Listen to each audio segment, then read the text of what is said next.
Welcome to Spotlight, Elevate, Engage. I'm Tina Capinos. Today we're talking about the bond referendum for Park Ridge-Niles School District 64 that will appear on this November's ballot. And joining me is District 64 Superintendent Dr. Ben Collins. So thank you for joining us and taking the time. Let's jump right in. All right. The school board voted unanimously to put this $89.1 million bond referendum on the November ballot. If approved, the funds will go to a host of repairs, upgrades, and improvements. Can you give us some of the highlights of what is in that plan? Sure. There are four main categories. The first one is health, safety, and security. Second one is mechanical and infrastructure. Third one is building additions, and the fourth one is classroom improvements. So that makes up the pie, and every part of that has subcategories within it. In terms of health, safety, and security and mechanical and infrastructure, that's the greatest part of this. It goes to things like making sure that we have reinforced doors and that internally lock and have reinforced frames, which for school safety is critical. You want to be in a building where even a kindergartner can get up and lock a door if they needed to at a really terrible moment with somebody in the school trying to do something violent. It's things like roofs and gutters and upgrades to the foundations. There are some things for energy security and efficiency with our HVAC systems. Many of those are well past their life cycle. So we know a lot about HVAC systems that we did 5 years ago, and they've been upgraded significantly with technology. It's lighting upgrades too, so going from fluorescent lights to LED lights, which will certainly help the money that we raise from taxes be better spent, because right now we're basically hemorrhaging it through unnecessary repairs, fluorescent lighting, and plumbing. We have plumbing in the schools right now that flushes 24/7, 365 days a year. Those are just the way the plumbing systems were built. So trying to replace all those so we could use less water and basically spend less money on water would be a good thing too. And there's no way where there's just a valve where you can switch it and stop that. I wish there was, but there's not. And then in terms of the classroom upgrades, those are basic things like flooring, casework, and a few other small minor things within the classrooms. There are 3 proposed building additions. They're very small. They would help ensure that in 2 of our elementary schools right now, where special education, our multilingual classes, and some of our intervention programs for math and English have to happen in the hallway. We don't have enough space for it. So it would just alleviate that space concern. And then at Lincoln Middle School, currently there are cafeterias in the basement. And that does not work from a safety perspective, also just from a facility use perspective. It's actually moved, I think, 3 times since the school was built 97 years ago. So the cafeteria would just be located on the first floor. It'd be very easy for everybody to access. We could use it as a community center as well. So I know the community might be really excited about that for other types of uses, but it's the right thing to do for a school that's aging. Nothing in the district in this referendum goes towards salaries or employees. It's all about ensuring that we can protect these buildings so that we have them for the next 100 years to come. Okay, let's talk about doors. You kind of touched on that. How many of the schools will have their doors replaced, classroom doors? I believe it is 7 of the schools need at least some, if not all, of the upgrades. The only school that has upgraded doors right now is Jefferson School, which was upgraded in 2022. Yeah. And can you explain, because I'm sure, with the shooting in Georgia recently, it's on a lot of parents' minds. It is. What is the process for a lockdown at a school right now? How do the classroom teachers lock their classroom doors right now? Sure. So it's important to note that no armed intruder has ever gotten on the other side of a locked classroom door. And it's unfortunate that I can say that, but we have a lot of data to back that up. And when we go to the safety conferences, they also are just really, really honing in on the fact that the classroom door and reinforced frame is important. So currently, if you're in a classroom in, let's say, Lincoln Middle School or Roosevelt Elementary School or Washington Elementary School, you have to go outside into the hallway if there's a lockdown, and then with your key, like any other key, lock the door. And we've seen police officers with a timer fumble and try to actually make it work. So imagine being someone who's in a moment of tragedy, trying to lock their door from the hallway where they're supposed to be, not at that point. You want a door that can lock from the inside without anybody needing a key. So a little kindergartner or a preschool student should be able to stand up, flip a switch, and the door is locked.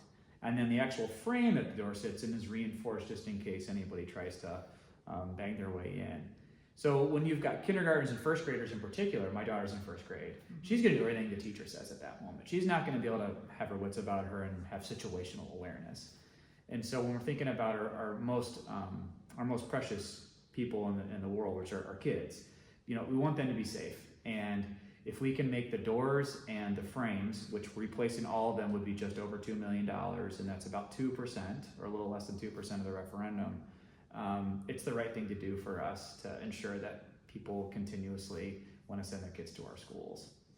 Okay, so right now, if a teacher's locking a door, they're going outside, turning the key, and then they can come inside and pull it shut? They can get back inside and pull it shut, but they still have to spend that time to do that right now? Correct.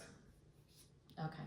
And it's the teacher who has to do it. No one else can do it. Right. Because they have to have the key. Right. And we're talking about every second matters in a moment like that. So that's why an internal locking door is the way to go. Okay. Has the district prioritized what it sees as the most urgent needs of this whole plan? Yeah. For sure, the safety, health, and security pieces are always going to be the top priority, followed closely by mechanical, just because mechanical can cost so much money if it's not addressed. For instance, today, here we are in the middle of September, we just had a chiller fail today at Emerson Middle School. We had 2 chillers fail 2 weeks ago at Roosevelt Elementary School.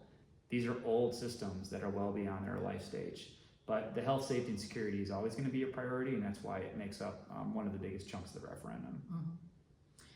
Let's talk about cost. So a taxpayer whose home has a fair market value of $500,000 would see a tax bump of $411 annually. So what do you say to people who say, we just had a Park District referendum a couple years ago, we're already paying more taxes, we don't want to pay more taxes? How do you respond to someone who says that? Yeah, we don't want to raise taxes. We did everything we possibly could to take the budget that we currently have and do everything we could for the buildings. We are just at a point where it's the only way that we can raise capital to do these projects. And if we don't do them now together, they end up being actually way more expensive in the long run, unfortunately. And for the individual taxpayer, and this is something that I've talked about quite a bit, I can't speak to individual situations in the sense that everybody has their own needs and their own setups that they have financially. We did everything we possibly could to keep the price as low as possible. This has gone through multiple iterations with the school board, and every time it's gone through an iteration, the price has come down. When we compare what our taxes are to other areas and what we're getting, we still feel very confident that this is money well spent and that this is still a really, as affordable as possible as we can make this community to a Glenview or other like communities. The last thing I would say is we want to ensure that for the dollars that come to us, they're really well spent in the future as well. So we now have a long-term 30-year facility maintenance plan with a past referendum, what it would look like to ensure that we're not at the referendum stage ever again for buildings. That's really important as we. So that's something that didn't exist before. You didn't have a long-term plan. It did not. And so I'm still in my early second year as superintendent. I want to commend our team for the hard work and planning they put towards that. But we've upgraded the master facilities plan and this long-term capital projects plan too, to really try to build trust with the community so that they feel that their tax dollars are going towards the right things and that they're being spent well. It's my job to tell the truth though. And we've got a circumstance in a situation like we have right now. Unfortunately, it is what it is. So it's going to be a community decision in terms of like what types of schools do you want your children to go to. These are community public institutions that the community owns. And it's important that they know and understand exactly what kind of shape they're in and what shape they could be in, given some type of capital infusion, so we could have excellent facilities. So you mentioned that the price tag has come down from the original. The original point I think was 145 million, which is starting point, and dropped it down to 89.1 million. So what kinds of things did you take out? Are those things that, you know, down the road you're going to say, oh, you know, I wish we had that, or were you able to cut in a way that it's not making a huge difference and, you know, you don't feel like you've lost a lot? Yeah. The original forecast of 145 million was kind of the approach of, let us see what it looks like with the most world-class facilities we could possibly have, both indoor and outdoor. We were just really curious what that price would be at. I think for a community like this, and this is the 8th year that I've served this community, either as former principal at Maine South and now here as superintendent, they always want to know, what does it look like if we were going to have the best? And so a lot of the aspects of that went to turfing fields, water reclamation, which can be incredibly expensive for a community like ours that doesn't have a lot of green space. Those went away pretty quickly because they were seen more as wants and not needs. And then there were other situations that we were able to decide, you know, we could probably put that off for a couple of years, or we could pay for it through our regular budget as we got deeper and deeper into the planning. And so that's how ultimately the number kept coming down lower and lower and lower. And then when we did some community polling, we tried to make some decisions about what the community wanted to see in the long run if we were to run a referendum. And the board was really instrumental at trying to make decisions and guide our work so that we could ultimately build the best package possible that we think the community would want to do. Okay, with improvements in HVAC, lighting, and plumbing, you're projected to save the district about $300,000 annually. Is that money earmarked for anything at this point, or was it built into, you know, the cost going down, or is that just money that you're hoping you're going to see and you'll figure out what to do with it when you get it, when you save it? A little bit all the above, but right now I would say that we need to increase in the long run our capital spending so that we're not at this point again. So anything that we're right now putting into maintenance and emergency repairs, we'd set a $30,000 repair today at Emerson Middle School that we were not expecting to have.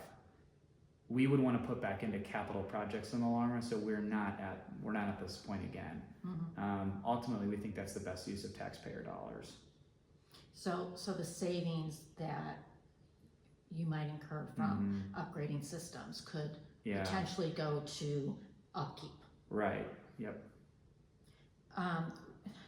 Why weren't some of the infrastructure problems addressed sooner? People see this list and it's a huge long list. And they're like, I have a house, I know I have to make my repairs and, you know, do the upkeep all the time, every year. Why did we get to this point? Sure. For a long time, the district was not in a good financial position. This is going all the way back to the 80s and potentially longer. So when the schools weren't as old as they are today, and they were probably half the age, they certainly did not need the amount of upkeep that they have now. And then as those buildings aged, to maintain them would have taken a much higher percentage of the budget annually. And when you're a school district, you try to do everything you possibly can to put every dollar as close as possible to the students. And it usually goes towards programming and staff, supplies, other things of that nature that would really help kids. And then it's easy to say, well, instead of paying for $300,000 to replace the carpeting across these, 4 or 5 buildings, let's put the money into some staffing needs, and then we'll do that down the road. Well, down the road turned into down the road to down the road to down the road. There were also a lot of leadership changes in the school district too, and so it was hard to really get the footing of the long-term planning that was needed, and kind of that tenaciousness of staying with a plan. And so in 2007, the district had to run a referendum because it was at the point where it couldn't spend anything towards capital projects at all, and hadn't been able to for over a decade. So at that point, you're already 10 years behind schedule. On top of that, the money was so low that program cuts were coming. So when that referendum changes, you were able to see school boards start to make decisions and put money back towards capital projects. But at that point, they were playing uphill. And they did everything they possibly could. But we are at the place we are today because we can do this all for what we think is, well, it's expensive. We think it's a good price tag across the board, and affordable. And it keeps us from having to go into some financial situations in the future that are going to be really challenging and are going to turn into some potential cuts. So unfortunately, that's the situation that we're at, but people have tried everything they can, school boards, administrators, leadership, to try to change and rectify this program from a capital side for a while. It's just that this is a point that, for us is going to be really critical. And so we're here where we are. And again, like my job and the job of all the administrators in the district is to just tell the truth and say, this is the situation that we're in. This is what we'd like to do. We think this is the best option. So our hope is that people feel that it's a transparent process and they feel good about our long-term planning so that we're not going to be here again. What type of feedback are you getting from people? I know you've been talking to residents a lot. Yeah. What kind of feedback are you getting about the referendum, positive and negative? So far, it has actually been extremely positive. The only thing that I would give as a caveat to that would be that there are certainly people out there that say they're not interested in paying for this. However, I've never had anybody say that and then at the same time not say, I completely don't understand the need. They're saying, I understand the need. Mm-hmm. I get it. I don't like how we got here. Or I might not like the fact that this has a price tag on it that seems pretty large to me, or it's going to raise my taxes individually at a certain point beyond what I would like to see. However, I fully support what you're trying to do. And I think the reason that we've gotten that feedback is we've basically been a wide open book this entire time. This has been, at this point, we're rounding a year of talking about it publicly in the community. Anybody's come to my community coffees or board meetings, this has always been a huge talking point. We've taken tours of other facilities in other districts, tried to figure out what we can do for our schools too. That feedback has been very positive. And I would say, knowing this community really well, they want the best for their kids. At the end of the day, they want the best for the kids that are here now, and they want this place to remain a really attractive place for people to buy homes and buy places of living.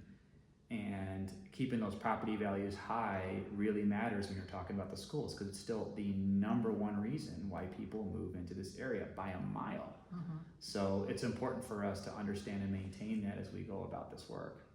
And are you already seeing competition from other suburbs in terms of people, looking for houses and where are they going to live, mm-hmm. and looking at the schools and the conditions of the schools? Have the condition that the schools are in now, has that affected attracting new people to the community at all? Sure. Are you aware of that at all? Sure. The biggest competition that Park Ridge and Niles in our school district have is Glenview, and then a little bit of a distant third, but still there, is Elmhurst. And we know that because we talk to the real estate agents annually about it. And at the end of the day, it's all about the schools. Glenview just put a $119 million referendum 4 years ago out to their voters, and it passed overwhelmingly, and they remodeled all of their buildings. And their buildings are actually newer than ours are. So we're at a point now where we're at the same juncture as them. We're just trying to maintain what we have and protect it. And in terms of understanding, the competition, I don't think people are coming into communities and necessarily touring schools mm-hmm. and trying to make a decision from the maintenance side. But what they do know is the condition of them based on the transparency of the school district's communications.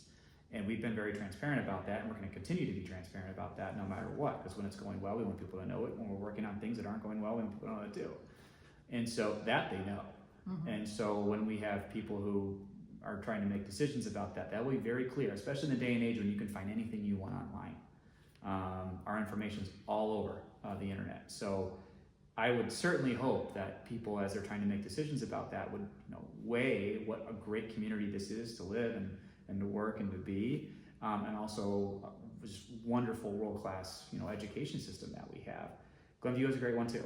But we want to maintain those property values and that reputation that other districts have, especially districts that have already done this work and already put things forward. Okay. I think that's everything that I had. Is there anything that I haven't covered that you'd like to add? Yeah, I would just say at the end of the day, we are always trying to figure out what all of our kids and all of our staff need. And even if somebody doesn't have a first grader in the school, or they don't have a seventh grader in the school, or they don't work in our schools, schools and public education are a community good, and they are a community resource, and they benefit us all when they function really well. They benefit the greater aspects of our Constitution and our democracy, and they make our country the strongest it can possibly be. And if we want to continue to have a strong country, which I know so many of us are interested in and want to see, and just a country that does right by everybody and supports and maintains this excellence that we have to support our schools.